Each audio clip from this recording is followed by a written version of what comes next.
যাবো যে বিএনপির এই বিষয়ে অবস্থানটা কি একটু মানে আমরা একটু দেখি যে পপুলারিটি কোন দিকে যায় সেদিকেই আমরা যাব, নাকি আমরা একটু মাঝারি অবস্থানে যাব, নাকি আমরা একটু এন্টি আওয়ামী লীগ যেদিকে যায় তার একটু উল্টা দিকে যাব, কি একটু আমাদের যদি বলতেন। বেশা ফারানা, সরি আমি একটু প্রশ্নটা লম্বা হয়ে গেল আমার জন্য।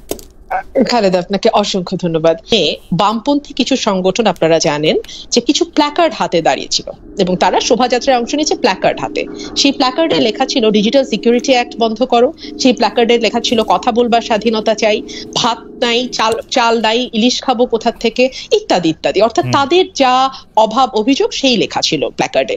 সেখানে ছাত্রলীগ হামলা করেছে, সেখানে প্ল্যাকার্ড কেড়ে নেওয়া হয়েছে, ছিঁড়ে ফেলা হয়েছে, তাদের উপরে হামলা হয়েছে এবং তারা বলছে যে বাংলাদেশে এমন একটা অবস্থায় আমরা এখন আছি যে আমরা আমাদের কথা লিখে একেবারেই দেখুন একটা উৎসব মুখর পরিবেশ এবং এখানে কোনো রকম কোনো রাজনৈতিক উত্তেজনার বিষয় নাই, কোনো রকম রাজনৈতিক মিছিল ছিল না, কোনো রকম সমাবেশও ছিল না।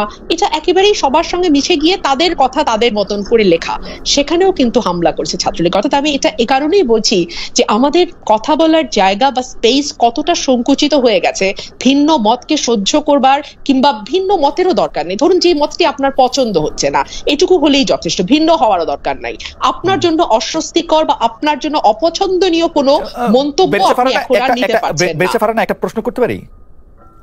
যে মানে আপনি তো আসলে আমি জানি না, মানে আপনি বিদেশে পড়াশোনা করেছেন, ছিলেন কিন্তু অনেকদিন আছেন, আপনি কি কোনো মানে পয়লা বৈশাখের অনুষ্ঠানে যেটি আসলে একদমই রাজনৈতিক স্লোগানের মতো যে আমরা ডিজিটাল বাংলাদেশ কিন্তু ইলিশ খাইতে পারি না, আমরা টাকা নাই তো এটা করতে পারি না, এবং প্রত্যেকটা এটা কিন্তু খুব আপনি যেরকম বলছেন তার চেয়ে অনেক বেশি স্ট্রং পলিটিক্যাল স্লোগান আপনি পয়লা বৈশাখের কোনো কিছুতে কখনো দেখেছেন কিনা?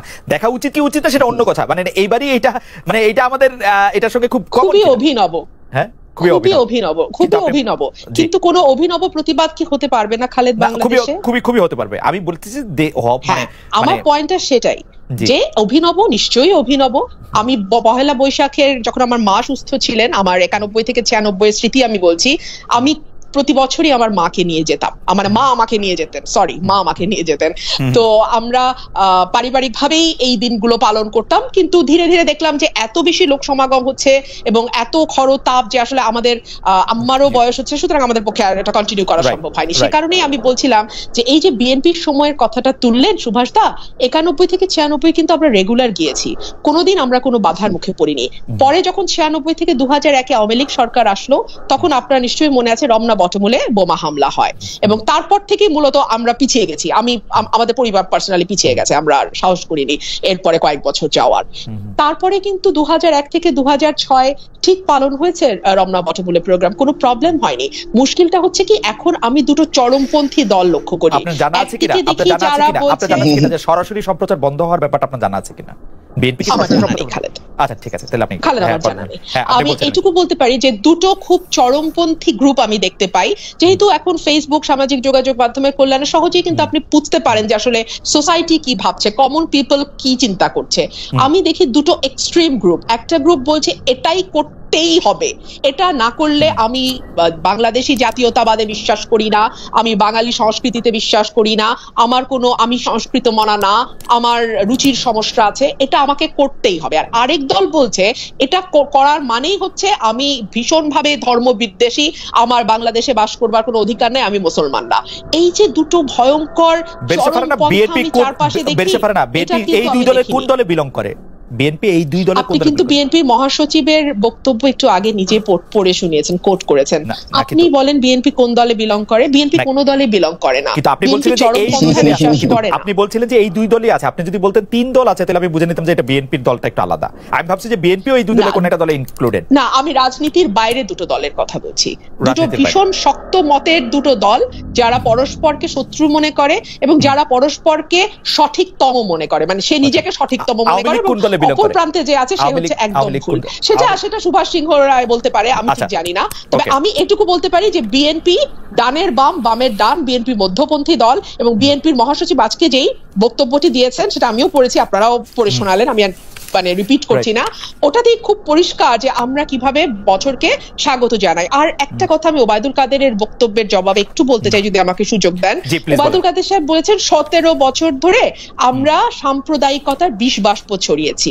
বাংলাদেশের দুর্ভাগ্য যে বাংলাদেশের জন্মের 52 বছরের মধ্যে 24 বছর আওয়ামী লীগ শাসন ক্ষমতায়, আর 10 বছর আওয়ামী লীগের প্রধান মিত্র যারা কখনো আওয়ামী লীগের সঙ্গে দলে থেকে কখনো বিরোধী দলে থেকে আওয়ামী লীগের পারপাস সার্ভ করেছে, সেই জাতীয় পার্টি 10 বছর, অর্থাৎ মোট 34 বছর বাংলাদেশে আওয়ামী লীগ এবং তার বন্ধুরা শাসন করেছে।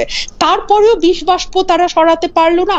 এখন 15 বছর ধরে আওয়ামী লীগ ধারাবাহিকভাবে দেশ শাসন করছে, শোষণ করছে, তাদের মত চাপিয়ে দিচ্ছে, তারপরেও তারা বিষ বাষ্প সরাতে পারে না। একটা কারণ কি এরকম হতে পারে না যে স্বাস্থ্য সংক্রামক, কিন্তু মানে রোগ সংক্রামক, স্বাস্থ্য তো সংক্রামক না আসলে।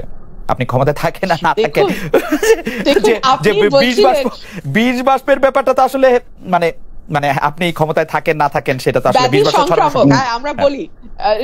আমরা বলি ব্যাধি সংক্রামক, একই সঙ্গে ব্যাধির কিন্তু ওষুধও আছে, ব্যাধি নিরাময় হয়। ব্যাধি যদি নিরাময় না হতো তাহলে তো মানুষ বাঁচতেই পারতো না। তো যাই হোক, এটা তারা করেনি। আমার মনে হয় বেরিসা ফারহানা পয়েন্ট পরিষ্কার করেছেন এবং খুবই চমৎকারভাবে করেছেন। আমি একটা কথা একটু সুযোগ চাই। তারা তো এটা বিষ-বাষ্প পরিষ্কার দূরে থাক, আপনি যদি ধারাবাহিকভাবে 2012 পরে বাংলাদেশে কি হয়েছে একটু দেখেন, সেই রামু, নাসিরনগর, হোমনা, কলমাকান্দা, তারপরে আপনার যশোর, নড়াইল, মানে এমন কোন জেলা নাই। এবং বিশেষ করে গত বছর পূজার সময় যেটা হয়েছে, কুমিল্লা থেকে শুরু করে সেই রংপুরের পীরগঞ্জ পর্যন্ত যেই বিভৎস হামলা হয়েছে সংখ্যালঘু সম্প্রদায়ের উপর, আমি জানি না সুভাষ সিংহ রায় কি করে একেবারে অন্ধের মতন এই জায়গাগুলোতে চোখ বুজে থাকেন। আমি যখন কথা বলছিলাম, এক মিনিট ভাইয়া, আমি যখন কথা বলছিলাম উনি হাসছিলেন, আমি জানি না উনি হাসেন কি করে। একটা ঘটনারও বিচার হয়নি খালেদ, এবং তারাই হিন্দু বৌদ্ধ খ্রিস্টান ঐক্য পরিষদই বলছে যদি বিচার হতো, যদি সত্যিকার অর্থে দৃষ্টান্তমূলক শাস্তি কাউকে দেয়া হতো, তাহলে এই ফেসবুককে কেন্দ্র করে প্রতিটা ঘটনা আপনি দেখবেন ফেসবুকে কিছু এসছে। এই যে আমার মনে হয় বেরিসা ফারহানা এই মুহূর্তে সবচেয়ে ইম্পর্টেন্ট বিষয়টা আসলে তুলে ধরেছেন, সাম্প্রদায়িকতা বা বিষ বাষ্প নিয়ে। আমরা একটু জনাব শিবশেখর, আপনি যদি খুব অল্প কথায় উত্তর দিতেন, কারণ আমরা নির্বাচন কমিশন বা নির্বাচন কমিশনের নির্বাচন নীতিমালা নিয়েও কিছু কথা বলতে চাই। তার আগে জনাব শিবশেখর চাই যে সাম্প্রদায়িকতার ঘটনাগুলি রামু থেকে শুরু করে নাসিরনগর হয়ে কুমিল্লায় যে ঘটনাগুলি ঘটেছে তার আসলে উল্লেখযোগ্য শাস্তি কেন হয়নি, বেরিসা রুমিন ফারহানা প্রশ্ন করেছেন। আপনার মন্তব্য আমরা একটু শুনতে চাই জনাব শিবশেখর রায়। সবচেয়ে বড় গুরুত্বপূর্ণ বিষয়, ডয়েসে ভ্যালি যেই পদ্ধতিতে অনুষ্ঠানটি পরিচালনা করে, সেখানে অন্তত আমি ব্যারিস্টার রুমিন ফারহানাকে দেখতে পারিনি। এখন ব্যারিস্টার রুমিন ফারহানা কিভাবে আমাকে দেখলেন, আমি হাসছি না কিভাবে হাসছি আমি বুঝতে পারলাম না। যাই হোক, তার কাছে অন্য কোনো পদ্ধতিও থাকতে পারে। একটা ব্যাপার খুব পরিষ্কার হয়ে বলা দরকার যে হাসির শব্দ শোনা যায় সুভাষ সিংহ রায়। ও আচ্ছা ঠিক আছে, হ্যাঁ, দেখা শব্দ, ধন্যবাদ। দেখা শোনাও তো একসাথে। হ্যাঁ, আমি একটা কথা খুব পরিষ্কার করে বলি, 1973 সালে সংবিধানের 12 এবং 78 অনুচ্ছেদ, যেটা ব্যারিস্টার রুমিন ফারহানা খুব বেশি ভালো বুঝবেন, যে ধর্মভিত্তিক রাজনীতি বাংলাদেশে নিষিদ্ধ করেছিলেন